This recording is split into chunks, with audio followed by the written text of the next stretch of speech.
জাতীয় কংগ্রেস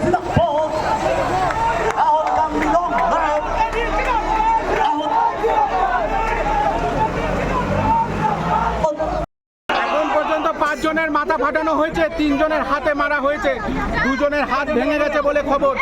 পুলিশ আজকে দলদাসে পরিণত হয়েছে। আমরা শান্তিপূর্ণভাবে এই রাজ্যের মুখ্যমন্ত্রীকে জিজ্ঞেস করতেছিলাম যে 50,000 চাকরির কি হলো।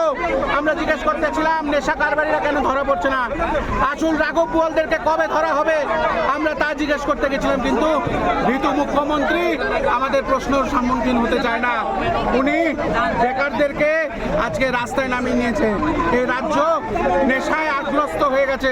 আর যেখানে ইন্ডিয়ান রেলওয়ে দিয়ে চাকরি আসার কথা, সেখানে ইন্ডিয়ান রেলওয়ে দিয়ে আজকে ড্রাগস আসছে এবং এই পুলিশ কর্তৃপক্ষ এই বাজেয়াপ্ত ড্রাগসগুলিকে আবার বিক্রি করছে।